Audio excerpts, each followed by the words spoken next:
श्री गुरुपादुकाभ्यां नमः। आदरणीय स्वामी भक्त महादेव दामोदर भट लिखित सोहम साधना पंथराज या ग्रंथाचं क्रमशः वाचन आपण ऐकत आहोत.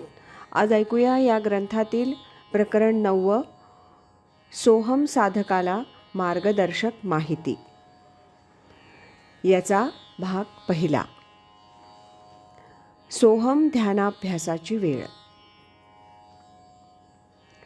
सोहमचा ध्यानाभ्यास करणाऱ्या साधकानं शक्यतो आपल्या घरातील एखादी विशिष्ट जागा रोजच्या ध्यानाभ्यासासाठी म्हणून निवडावी. ध्यानाची जागा नित्य एकच ठेवली की तिथं ठराविक वेळी आपल्या चित्तात पवित्र आणि भक्तीचे विचार सद्गुरू कृपेमुळे सहजच निर्माण होतील. कपडे घालून ध्यान करणं असल्यास कपडे, पंचा आदी वस्त्र स्वच्छ असावीत, धुतलेली असावीत. ध्यानाच्या वेळेस कपडे घट्ट नसावेत. एखादं ठराविक आसन असावं, ते स्वच्छ असावं. सोहम ध्यानाभ्यासाची वेळसुद्धा साधकानं आपल्या फुरसतीप्रमाणे सोयीप्रमाणे शक्यतो ठरवून घ्यावी. पहाटेची वेळ ध्यानाभ्यासाला अत्यंत सुलभ असते. तसं न जमल्यास सायंकाळी सूर्यास्ताजवळपास वा नंतर किंवा रात्री जेवणानंतर 1.5-2 तासानं सोहम ध्यानाभ्यास करावा. नियमितपणे बरेच दिवस एखाद्या विशिष्ट वेळेस सोहमचा अभ्यास केल्यास मनाला, वृत्तींना ते तसं वळणच लागेल. ती वेळ झाली की साधकाच्या चित्तात आपसुकच ध्यान करूया, अभ्यासाला बसूया अशा वृत्ती उठतील. काही प्रापंचिक अडचणीमुळं, कोणी पाहुणा आल्यामुळं, काही महत्त्वाचं काम निघाल्यामुळं एखाद दिवशी तुमचं सोहम साधन, सोहम ध्यानाभ्यास, सोहम भजन झालं नाही तरी विषाद वाटून घेऊ नका. आपण आज अभ्यास केला नाही, आपलं ध्यान आज होऊ शकलं नाही, इतकं स्मरण झालं, मनातल्या मनात सद्गुरू स्मरण झालं तरी त्या दिवशी तुमचं ते सोहम ध्यान झालंच असं समजा. आसन.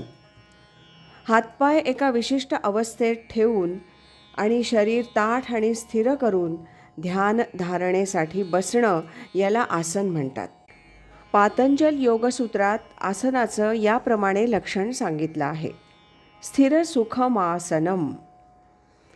ज्या योगानं शरीर स्थिर राहून मनाला सुख वाटतं अशा बसण्यास आसन म्हणावं.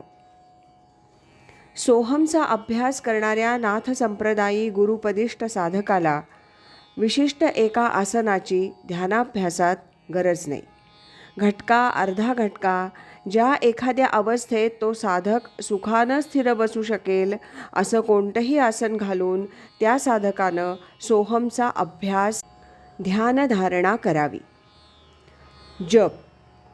मंत्राचं पुन्हा पुन्हा उच्चारण करणं म्हणजे जप करणं होय. कोणत्याही मंत्राचा तदर्थ भावनापूर्वक जप करण्याची आवश्यकता असते. जपाचे वाचिक, उपांशु आणि मानस असे 3 प्रकार असून ते एकापेक्षा एक श्रेष्ठ मानले जातात. वाचिक. मंत्राचा मोठ्यानं उच्चार करून जप करणं. उपांशु. मंत्र देवतेच्या ठिकाणी मन लावून जीभ आणि ओठ यांची किंचित हालचाल करून इष्टदेवतेचा मंत्र करणं. मानस. मंत्राच्या अर्थाशी अनुसंधान ठेवून मनातल्या मनात मंत्राचा जप करणं. वाचिक जपापेक्षा उपांशु जप श्रेष्ठ आणि उपांशु जपापेक्षा मानस जप श्रेष्ठ प्रतीचा समजावा. डॉक्टर गोपीनाथ कविराज यांनी आपल्या पूजा तत्व या ग्रंथात जपासंबंधी जे विवेचन केलं आहे ते साधकांना उत्तम मार्गदर्शक असं आहे. ते म्हणतात, जप हे असं एक साधन आहे की जगातल्या सर्व संप्रदायांनी त्याचा आदर केलेला आहे. अनेक ज्ञानी साधकांनी आजवर जपाच्या द्वारे अध्यात्म साधनेत विशेष उन्नती प्राप्त करून घेतली आहे. ज्याचा जप करायचा त्याला मंत्र म्हणतात. मंत्र हा मननाच्या द्वारे साधकाचा उद्धार करतो. केवळ यंत्राप्रमाणे मंत्राचं प्राणहीन उच्चारण करणं म्हणजे जप नव्हे. मंत्रोच्चार असा व्हावा की ज्याच्या योगानं जपकर्ता भगवत भावयुक्त आणि भगवत शक्तियुक्त झाला पाहिजे. पतंजलीनं अशा जपाला मंत्राची भावना असं म्हटलं आहे. एखाद्या द्रव्याला एखाद्या रसात वारंवार बुडवणं म्हणजे त्या द्रव्याला त्या रसाची भावना देणं असं म्हणतात. त्याचप्रमाणे मंत्रार्थाच्या अखंड भावनेनं जप करता हळूहळू मंत्रमय होत गेला पाहिजे. हाच जपाचा मुख्य उद्देश आहे. वाचिक, उपांशू आणि मानसिक असा त्रिविध जप सांगितलाय. वाचिकाचा अर्थ आहे केवळ मुखानं उच्चारण. या जपाचा वायूशी संबंध असतो. या जपामुळं श्वास निश्वास स्वाभाविक रूपानं चालू लागतात. यात मंत्राचं उच्चारण बाह्य वायूच्या सहाय्यानं होत असतं. या जपात शब्द आणि अर्थ यांच्यामध्ये वेगळेपण राहतं. उपांशू जपात श्वास हा बहुतांशी क्षीण होतो आणि जपकर्त्याचा बाह्य वायूशी संबंध बहुतांशी तुटतो. वाचिक जप वैखरीनं होत असतो तर उपांशू जपात मध्यमा वाणीची क्रिया लक्षित होते. मानस जपात बाह्य वायूशी बिलकुल संबंध राहत नाही. हा जप आतल्या आत होत राहतो.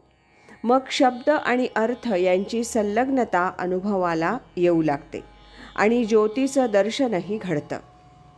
असा हा जप मध्यमा वाणीचा त्याग करून जेव्हा पश्यंती वाणीत प्रवेश करतो तेव्हा शब्द आणि अर्थ एका सत्तेत परिणत होतात. मग चैतन्याचं स्फुरण अर्थात आत्मसाक्षात्कार व्हायला उशीर लागत नाही. असा आत्मसाक्षात्कार झाला की त्याच क्षणी साधकाच्या जपाची आणि जीवनाचीही कृतार्थता होते.